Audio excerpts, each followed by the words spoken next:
Imagine mo na nasa bangka ka sa gitna ng karagatan at biglang tumaob ang bangkang iyon at natrap ka sa ilalim nito. Malalim na tubig, nabubuhay lang dahil sa isang maliit na air pocket. Ngayon, nagsimula ang kwentong ito sa lalaking ito, si Harrison. At si Harrison ay 29 na taong gulang, nakatira sa Nigeria. At bro, kakaiba ang trabaho niya. Nagtatrabaho siya bilang chef sa isang tugboat. Siguro, naghahanda siya ng pagkain para sa crew. Pero isang araw noong 2013, nagbago ang lahat.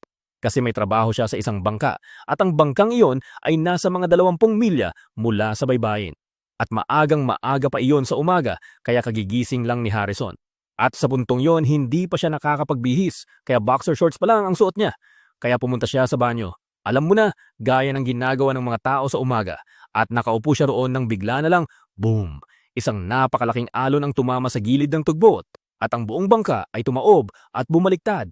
At si Harrison, bumagsak siya mula sa inidoro papunta sa kisame, na ngayon ay naging sahig na, habang ang inidoro naman ay nasa itaas niya.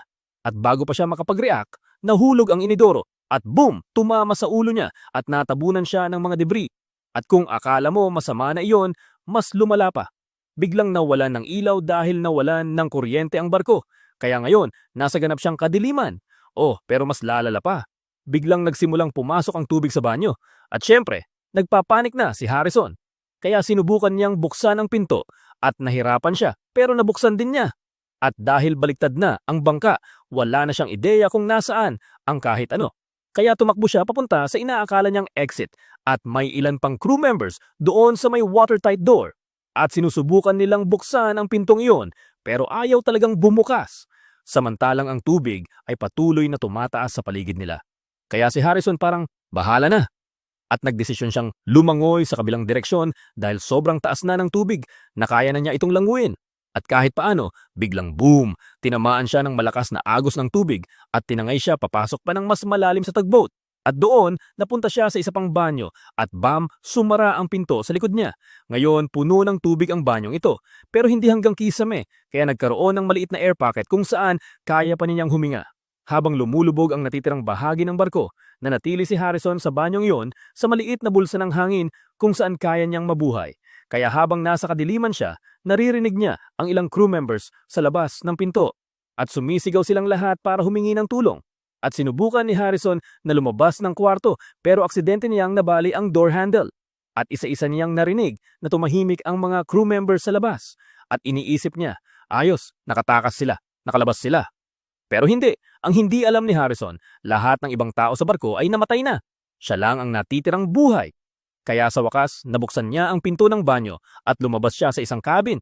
At doon, may nakita siyang ilang life jackets at mga flashlight na makakatulong sa kanya para makakita.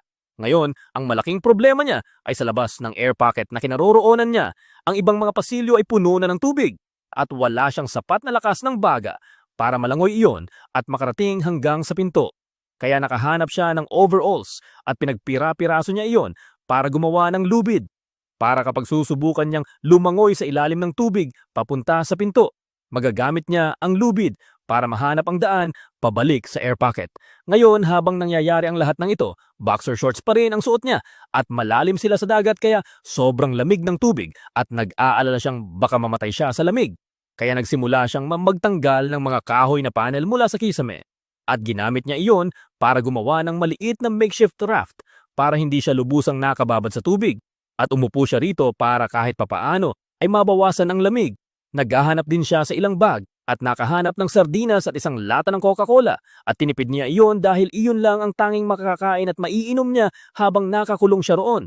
At habang si Harrison ay nakaupo sa air pocket na iyon sa banyo sa maliit niyang raft sa gitna ng kadiliman, nagsimula niyang maramdaman na parang wala na siyang koneksyon sa mundo. Wala siyang ideya sa oras, kaya wala siyang alam kung gaano na siya katagal doon. At hindi niya pa alam noon na walang naghahanap sa kanya sa ibabaw dahil patay na ang lahat ng kasama niya sa barko. Kaya iisipin lang ng mga tao na walang nakaligtas. Ngayon, nararamdaman niya ang mahihinang pagyanig ng mga bangka sa ibabaw, halos 100 talampakan sa itaas niya. At nang marinig niya ang mga bangka sa ibabaw, doon niya naisip kung gaano talaga siya kalalim. At kahit magawa niyang gamitin ang lubid na ginawa niya at makarating sa watertight exit door, malulunod pa rin siya dahil hindi niya kakayaning makarating sa ibabaw. At kung hindi pa iyon sapat, may ilang crayfish na kahit paano ay nakapasok sa barko at kalaunan ay napunta sa kinaroroonan ni Harrison. At nang makita siya ng mga crayfish, nagsimula silang kumagat sa katawan niya. At halos 3 araw ang lumipas at nandoon pa rin si Harrison. Patuloy pa rin niyang tinitipid ang sardinas at Coca-Cola niya. At patuloy pa rin siyang kinakagat ng mga crayfish. Pero ang pinakamasama ay iyong air pocket na bumubuhay sa kanya. May limitadong oxygen lang doon at nauubusan na siya ng hangin. Kaya alam niyang kailangan na niyang makaalis. Pero pagkatapos, nagkaroon siya ng kaunting pag-asa. Sa ibabaw ng dagat, may isang diver na pumunta para maglagay ng marker buoy sa tumaob na tugboat para balaan ang ibang bangka na huwag itong mabangga. At sa ibaba, naririnig iyon ni Harrison. At parang, oh grabe. At nagsimula siyang sumigaw at kumatok sa gilid ng barko para marinig siya. Pero sa kasamaang palad, hindi siya narinig. Ngayon, wala pa ring ideya si Harrison sa oras, kaya hindi niya alam kung oras ba o araw na ang lumipas mula noong una niyang marinig ang diver. Pero maya-maya, may napansin siyang kakaiba sa dilim. Parang refleksyon ng liwanag. At parang siya. O baka may pagkakataon nito. Kaya bumaba siya mula sa raft niya para lumangoy at hanapin kung saan nanggagaling ang liwanag. Pero kalaunan, naubusan siya ng hininga kaya kinailangan niyang bumalik sa air pocket. Pero hindi susuko si Harrison. Alam niyang baka ito na ang nag-iisang pagkakataon niya para mailigtas. Kaya huminga siya ng malalim at muli siyang naghahanap. At doon niya nakita isang diver na lumalangoy. Mukhang may mga diver na ipinadala para kunin ang mga bangkay ng crew members para makilala ang mga ito at mabigyan ng maayos na libing. Kaya nakita ng diver si Harrison. Pero akala ng diver isa lang siyang bangkay na kukunin hanggang sa inabot ni Harrison ang kamay nito at hinawakan siya. Kung ako ang diver na iyon, siguro tumalon ako palabas ng wetsuit ko sa sobrang gulat. Pero nakuhanan talaga ng diver ng video iyon. He's alive! He's alive! Kaya si Harrison lumangoy siya pabalik sa air pocket niya dahil kailangan niyang makahinga. At sinundan siya ng mga diver. At nakakuha pa sila ng video kung ano talaga ang hitsura ng air pocket niya. At naroon si Harrison, nakaupo lang. Pagkatapos, dinala siya ng diver sa isang diver's bell at pagkatapos ay sa isang recompression chamber kung saan kinailangan niyang manatili ng 3 pang-araw dahil ang pagbabago ng pressure ay puwedeng ikamatay niya. Pero matapos ang 3 araw sa recompression chamber, sa wakas ay pinayagan na siyang umakyat sa ibabaw. At syempre, nakaligtas siya. At lumabas na sobrang na-inspire si Harrison sa mga diver na nagligtas sa kanya, kaya kalaunan, naging diver rin siya. Kaya good for him.